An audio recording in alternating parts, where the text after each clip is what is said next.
If you really want to understand critical race theory, you have to go back in time. Their mission was to reestablish white domination, and they did that by monitoring every book in every classroom in the South. From the African American Policy Forum, I'm your host, Kimberly Crenshaw. This is the United States of Amnesia, a mini-series explaining what CRT really is and what our reaction to it says about America's future. Available wherever you get your podcasts. Welcome to rePROs Fight Back, a podcast on all things related to sexual and reproductive health rights and justice. Hi, rePROs. How's everybody doing? I'm your host, Jenny Wetter, and my pronouns are she, her.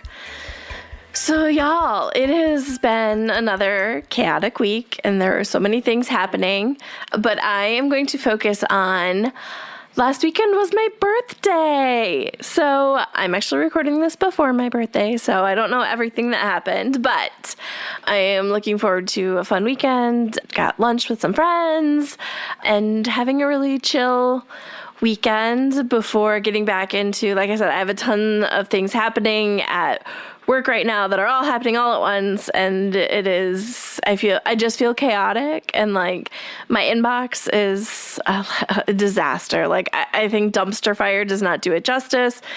It has just what is one stage above dumpster fire because it's bad right now.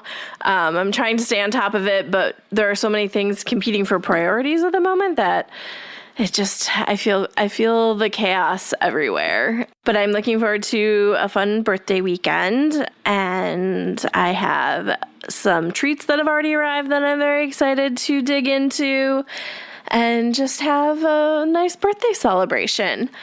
I have a big birthday trip planned later this year. I'll tell you about it after it happens. But I'm very excited that my mom and I are going to go somewhere. So I'm very much looking forward to it. And then, yeah, I'm trying to think if there's anything else really big I want to talk about. I don't really want to talk about all the things that are happening in the world right now because there is so much, and it, like I said, feels chaotic, but I want to keep this intro kind of light and fun. And I'm very, very excited for this week's interview, so maybe we'll just go right into that. We have Wendy Davis with Planned Parenthood Texas Votes on to talk about what is happening in Texas right now. There was some reporting that came out recently talking about a huge increase in sepsis rates in Texas, so I wanted to touch base with someone in Texas to talk about what is happening on the ground. But I just wanted to maybe do a little fangirling before I get to Wendy. I did a little bit with her.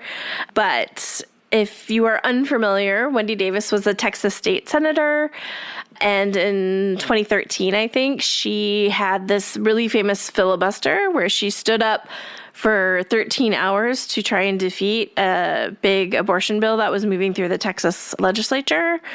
It was so inspiring. There were so many people that turned out in Texas to support her. So many people were following it on Twitter back when it was a better place. There was just this big gathering of community and this inspiration you could just feel in the air for what she was doing. Texas has some really strict rules for how filibusters need to be done. Wendy talks about some of them, but one of the ones she didn't mention is the person who is filibustering has to speak on topic. So she couldn't just go up and talk about whatever for 13 hours that she needed to talk. She had to be specific on things related to the bill. I cannot imagine having to talk nonstop 13 hours on something specific to a particular bill. So it was just so inspiring. I just remember checking in on it throughout the day, sitting in bed at night, listening in to the filibuster and watching and spending time in community on Twitter as it was happening. And you could just feel the energy and the hope that they were going to stop this bill. And they did, right? Like they stopped it for that time. It was later reintroduced and passed, but what Wendy did was amazing, and it was amazing to see it happen and watch it unfold in person. And y'all, I was so excited to talk to her. So I tried to keep my fangirling to a minimum, as I try to do on the podcast when I speak to people that I am just in awe of, because I've had some guests that I am very inspired by, and I try not to be too overwhelmingly nerdy and excited when I talk to them, but I did do a little bit with Wendy. So with that, let's go to my interview with Wendy Davis. Hi, Wendy. Thank you so much for being here today. Well, hello. I'm happy to be with you. Before we get started, would you like to take a quick second and introduce yourself and include your pronouns? Sure. My name is Wendy Davis. My pronouns are she, her. I'm a former Texas state senator, and I am currently senior advisor with Planned Parenthood Texas Votes. Y'all, for any of you who are not familiar with Wendy, you should definitely look back and see what she did during her career. I have vivid memories of sitting in bed late at night watching your infamous Filibuster, and just it was so amazing and so inspiring to see you stand up for, 13 hours? Just absolutely amazing. Thank you. It was a group effort. That was back in 2013. Who knew that would be the glory day of abortion rights in Texas? Right. But we were fighting what was known as TRAP law, which was a targeted regulation of abortion provider. Of course, Roe was still very much the law of the land, and Texas was trying to figure out how, through targeted regulations, they could close as many abortion health centers as possible. And indeed, if they'd been successful in passing all of the tenets of that bill, we probably would have gone from 42 health centers performing abortion care in Texas to 5. And we were on the last day of a special session when the bill came back to the Senate. And we knew that if we could talk the bill to death past midnight, then we could keep it from passing. And in Texas, a filibuster is a true act of physical endurance because you have to talk the whole time. You can't take turns with your fellow senators like they do in the U.S. Senate.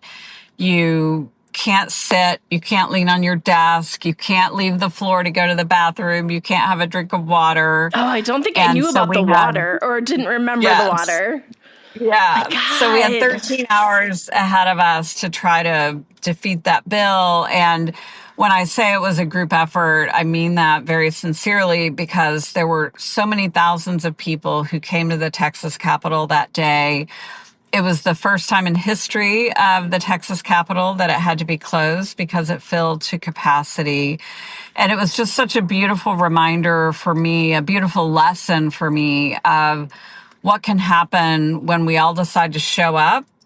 And indeed, it was the voices of the thousands of people who gathered there that day that literally lifted us over the midnight deadline, because about 15 minutes before midnight, my filibuster was called to an end through some inappropriate procedural rulings. And the folks who were gathered were just so upset about what they saw as a grave injustice. And it was truly their voices and their upset that kept the vote from being taken before midnight. And it was just a beautiful moment in Texas history, I think. I think back to like the TRAP laws, and they make me think of something I think about a lot with abortion laws and some of the like anti-trans legislation we're seeing, where they sound innocuous on their surface, right? But they have like deep harm embedded in them, right? Like saying a clinic should be an ambulatory surgical center, or that doctor should have admitting privileges. It's never that simple, right? But if people just hear those things, they sound like things to protect safety or like common sense things, but the implications are so much bigger than that. Yes, they definitely are. Okay, so that brings us to this moment. So what I think people are probably fairly familiar with what the landscape for abortion access in Texas is right now, but maybe we should just be clear, just in case there are some in the audience who aren't as familiar. What does it look like right now? So right now we have a full abortion ban in place. Prior to the Dobbs decision, which overturned Roe, we had a 6-week ban in place, which was essentially a ban. It was an unconstitutional ban because Roe was still the law of the land, but it was creatively, in a maniacal way, written so that the state actually couldn't be sued for instituting the 6-week ban because private citizens were given the power of enforcement, essentially. And it's a, long, complicated explanation. But Texas was really the first state in the country, even before Roe fell, to experience what it looked like to have an abortion ban. And then, of course, when Dobbs was decided, we had a trigger law in Texas, and the trigger law basically said that if Roe is ever overturned, then immediately abortion will be illegal in our state. And so it is now fully against the law. There are criminal and civil penalties associated with violating the ban. And there is no exception for rape and incest. There's no exception for fatal fetal anomaly. There is purportedly an exception for life of the mother.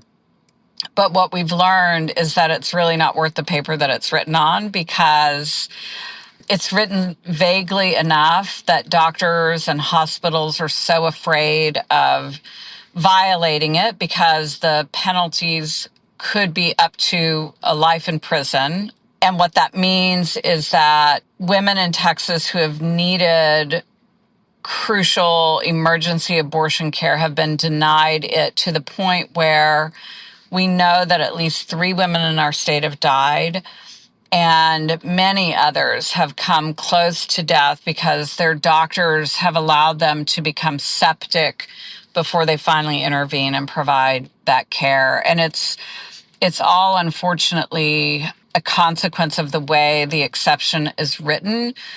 And it demonstrates to me and to others in our state and other parts of the country where similar bans are in place that exceptions really don't work, because they're only as good as the person who's getting to decide whether the exception applies. Even in states where they have exceptions for rape and incest, who gets to decide whether you were really raped or you were really the victim of incest? And it's just a powerful testament to the fact that abortion bans are tremendously violative of human rights, women's autonomy over their own bodies, and even with exceptions in place, it really is always in the hands of a lawmaker who's getting to decide whether you should be able to make this most personal healthcare decision for yourself.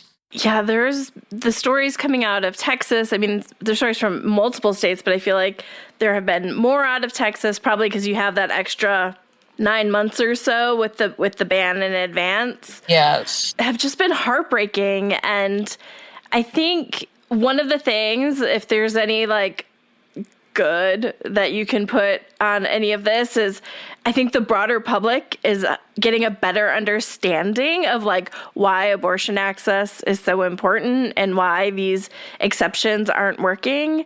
But it's just been devastating to pregnant people trying to access care, people who are in emergency situations and need access to care. It's not easy to get it. Texas is a huge state. You can't easily leave to get care. Lots of states around it have bans. So, you started to talk about some of the health things that you've been seeing. There was a big ProPublica piece that came out last week. Kind of what are the big picture things we're seeing in Texas for health implications? So the first thing I want to say is the reporting that ProPublica has done on the impacts of the abortion ban in Texas have been incredibly important.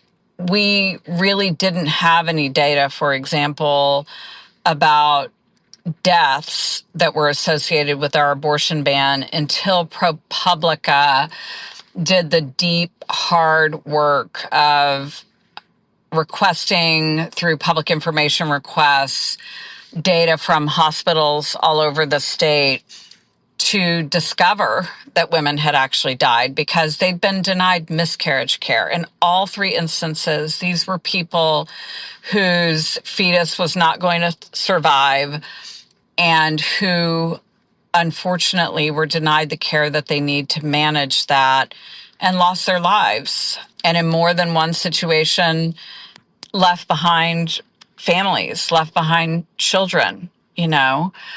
Most recently, ProPublica did a story that revealed, again, by scraping data from hospitals around the state, revealed that our sepsis rates, the incidence of sepsis in Texas had more than doubled since our abortion ban went in place.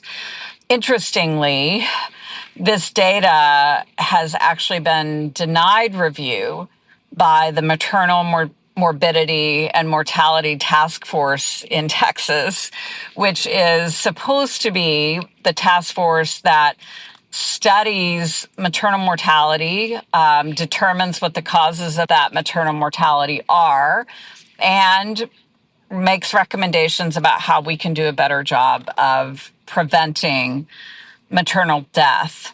They actually, the task force, was denied the ability to review data that would have implicated Texas abortion ban in the incidence of maternal mortality and morbidity.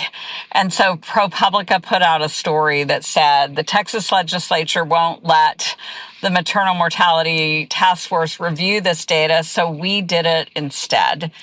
And I'm so grateful that they did, because how can we possibly say that we are taking a holistic and meaningful look at what's happening in terms of the risk of being pregnant in Texas if we're not looking at the risks that the abortion ban has added to what was already a really concerning set of data in terms of what was happening to pregnant women in Texas, particularly Black women who are dying at 3 times the rate as Latino and white women in our state. Yeah, I mean, that's definitely something I've been thinking about, is the maternal mortality crisis we already are in across the country, particularly for Black women. And Texas isn't the only state who's like, actually, we're not going to look at that data. Like, I think it was Idaho had also really disbanded their maternal mortality review board. It is just, I mean, I want to say like mystifying, but like it don't want to look at the harm they're doing, I guess. So it's not like super surprising, but it is horrifying that they are not even getting that data, and that, you know, I'm sure ProPublica is doing so much, but I'm sure there are things we're not seeing that we would be seeing if these boards were doing their jobs. That's exactly right. And, you know, it's alarming that the legislature is working so hard not just to deny the reality of what's happening on the ground as a consequence of this cruel abortion ban, not only that they're denying their own kind of review and coming to terms with what they've wrought, they're also denying public understanding of it, because they know that the general public in Texas is actually no different than other states. The vast majority of people in our state support access to safe, legal abortion, at least to some degree. A huge swath, more than 2/3 of our state, support abortion in instances of rape and incest, life of the mother, and fatal fetal anomaly. And so the legislature is trying to hide from the public the reality of the consequences of a ban that ignores public opinion on those issues. Okay, so now that we have an idea of just truly how bad it is. What can be done at this moment to make sure that we are doing what we can to protect pregnant people? So part of it really is making sure that we understand what the consequences look like. And that requires data, and that requires all of us to be vigilant in doing everything we can to understand the reality on the ground in places like Texas. We can't really shape public opinion and move voters unless they really understand what's happening. Interestingly, there was a story, it's probably been, 7 or 8 or 9 months now, that came out about the fact that a majority of Texans didn't even understand that our ban doesn't have exceptions for rape and incest or fatal fetal anomaly. If they don't even understand the fact that we don't have those exceptions, they certainly don't understand what the consequences to maternal health have been as a consequence of this very draconian ban. And information is power, as the saying goes. And I consider it a really important part of our work at Planned Parenthood Texas Votes to ferret out that data, to share that data, to inform voters and help make sure that they know that they actually have the power to do something about this with their vote. Yeah, the information gap is really big. And I think a lot of the mis and disinformation is definitely a tactic to make sure that people aren't aware of their power and their ability to access care. But it's one of those things where as people find out more and more about the harms that are being done, you see the public opinion moving. So it is so important to get that information out there. Yes. And, one lesson I think we've all learned in that regard in this last this last electoral cycle, there was a lot of money spent to uplift understanding in Texas and elsewhere about the abortion ban, the lack of exceptions, and what the consequences had been in the lives of women who'd confronted this reality. Women who very much wanted their pregnancies and who almost died as a consequence of not being able to get that care. That really helped shape public opinion in a way that actually did impact lawmakers' feeling of responsibility to do something about it. So as we came into this legislative session in January, we immediately started hearing from state leaders like our lieutenant governor, our governor, and others that at the very least, the exception language needed to be clarified, that doctors needed to be given a more clear direction about when they can intervene without being at risk of violating civil and criminal law, and that this clarification was necessary to prevent more fatalities and to prevent more women from near fatalities as a consequence of not being able to get the care that they need. So I'm encouraged that public opinion actually has helped sway Republican lawmakers, and I fully expect that in this legislative session, we will see an improvement in that exception language. I don't know exactly how improved it will be, but it's another lesson in how data and understanding shape public policy, and that we all actually do have a powerful role to play in making sure that that happens. Yeah, as much as I would love to see all the abortion bans go away, if we could pass things that are making meaningful differences to people who need that emergency care and saving lives and health, right? Like we focused mostly on lives and lives at risk, but there are severe health complications that people are suffering long term from not being able to access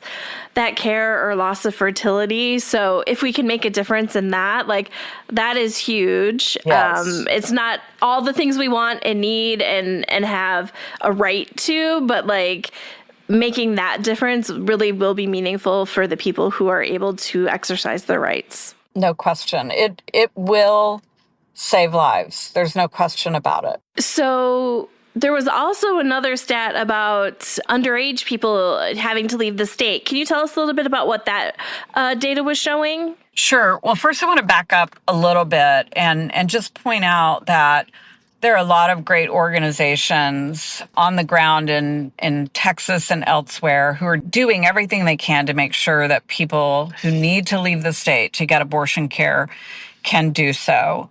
In spite of that, though, there are simply some people who will never be able to avail themselves of that care. They have kids at home that they can't leave. They have jobs that they have to show up to and that they'll get fired if they take a couple of days off of work to go get care. And as we expected would be the case, the burden of this abortion ban in Texas has fallen most heavily on women of color and particularly low-income women in our state.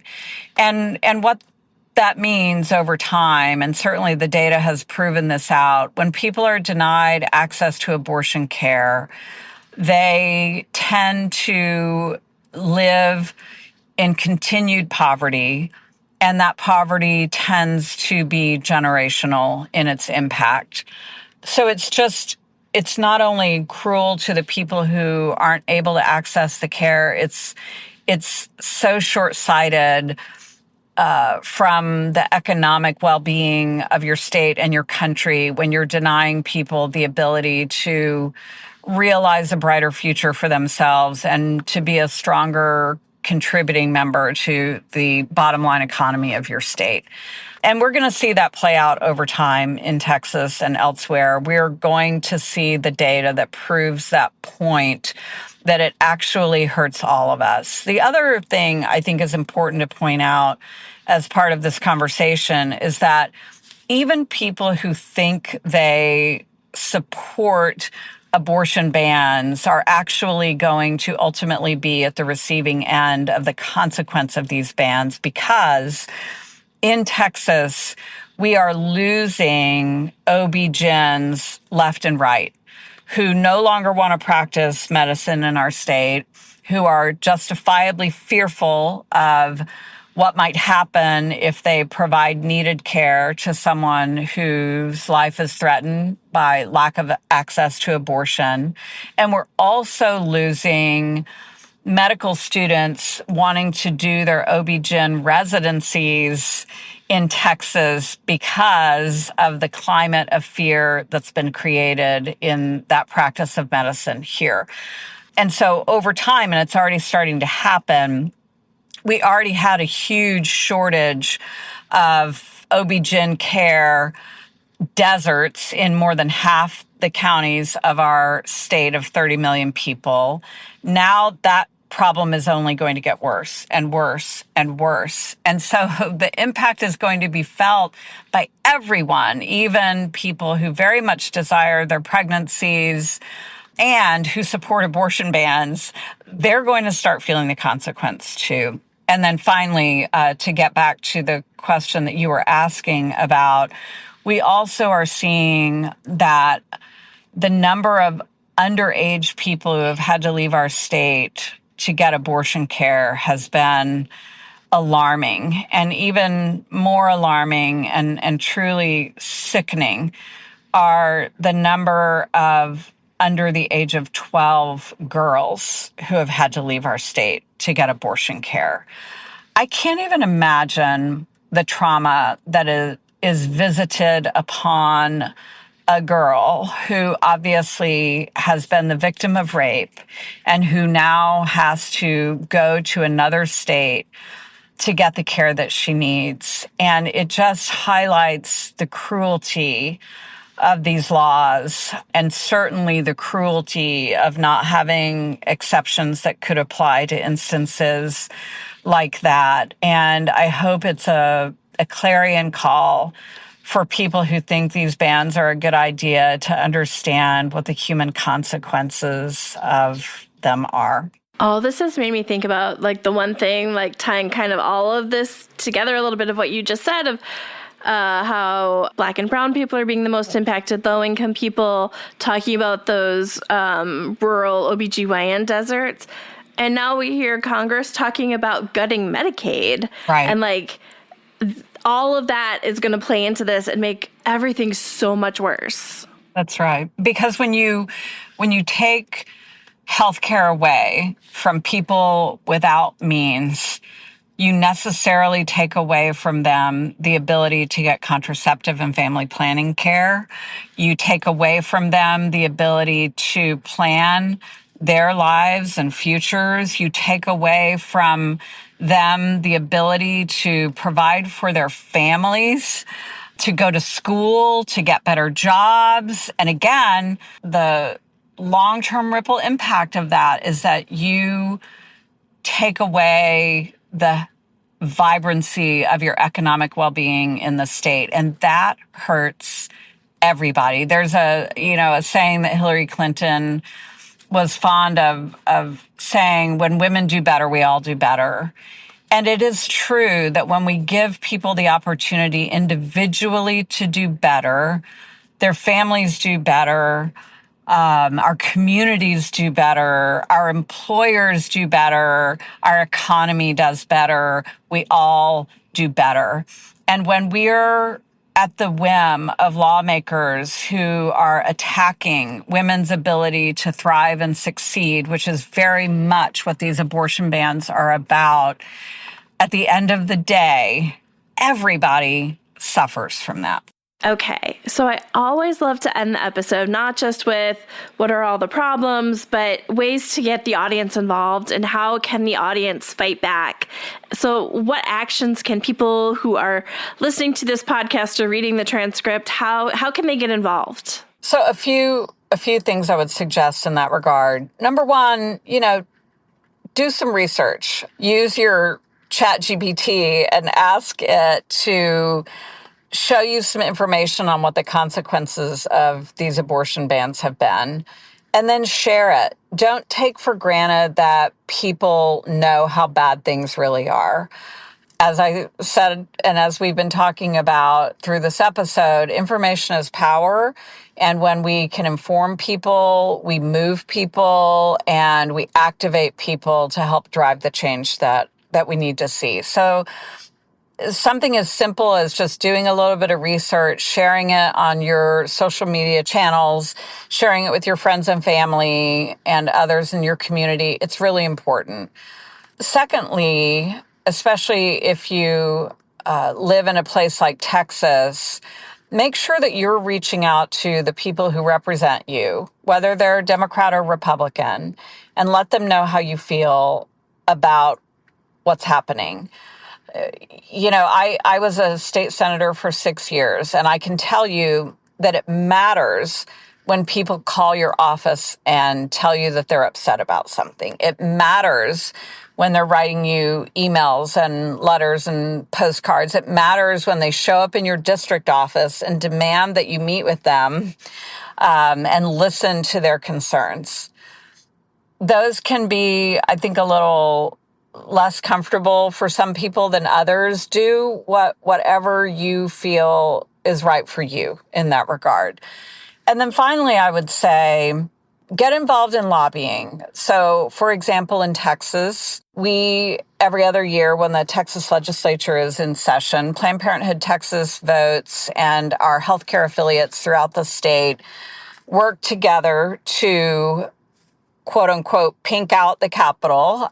We all show up and we wear our pink and we go to every office in that Capitol and we talk to our legislators, whether they're pro or con, where we are on this issue. We want to make sure that our voices are heard. This year, that lobby day in Texas will be happening on March the 20th. You can sign up to participate in the lobby day by going to Planned Parenthood Texas Votes.org.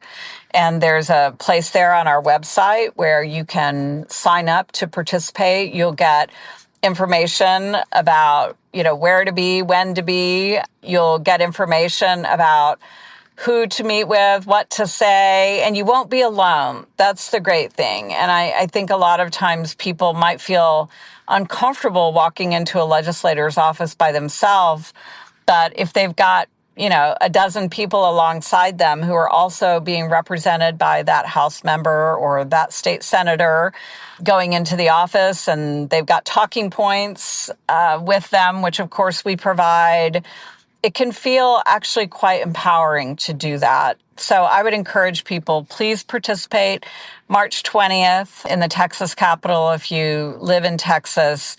And if you don't live in Texas, get online and find out where lobby days might be happening in the state where you live and how you can sign up to be a part of it. It really does make a difference, but not only that, it just makes you feel good to know that you're doing what you can. And then don't let that be your only engagement. When it's time to vote, do what you can to help turn out other pro-reproductive rights voters. Sign up to do some block walking or phone calling or postcard writing. Make sure you own your own responsibility to vote. Make sure you encourage everyone in your family and friendship circles to vote. And tell them why. Tell them why it matters and help them see that it really does make a difference, because it does. I would just add one thing to call your representatives and congresspeople when you're mad. If they take a good vote, also thank them for their support and show them that you support their actions, especially if it's a hard vote. Yes. Like it really does make a difference. It truly does. And again, speaking from my own experience, a lot of times you hear about the people who are upset with you. You don't often hear the people who think you're doing a good job. And it means a lot when people reach out and pat you on the back, write you a little note, stop by the office and say thank you. It means a lot. And it means a lot to the people that work with you in your office too. Whether you're in the district office or the Capitol office, those folks work really hard every single day. They do all the research. They prepare their members to make sure they're doing a good job, and giving them some kudos really helps. Well, Wendy, thank you so much for being here today. I had a wonderful time talking to you. Thank you. I did with you as well. Thanks for all you do. Okay, y'all, I hope you enjoyed my conversation with Wendy. It was great, one, to hear her talking a little bit about the Texas filibuster she did, but also just to hear about what is happening in Texas right now. It's a really terrible health crisis, and we are slowly getting data because groups like ProPublica are doing important digging into the numbers work. And I'm sure we will continue to find out more and more horrible stories as ProPublica and others continue to dig in and do reporting. Okay, y'all. With that, I will see everybody next week. If you have any questions, comments, or topics you would like us to cover, always feel free to shoot me an email. You can reach me at Jennie, Jennie, at reprosfightback.com, or you can find us on social media. We're at rePROs Fight Back on Facebook and Twitter, or rePROs FB on Instagram. If you love our podcast and want to make sure more people find it, take the time to rate and review us on your favorite podcast platform. Or if you want to make sure to support the podcast, you can also donate on our website at reprosfightback.com. Thanks all.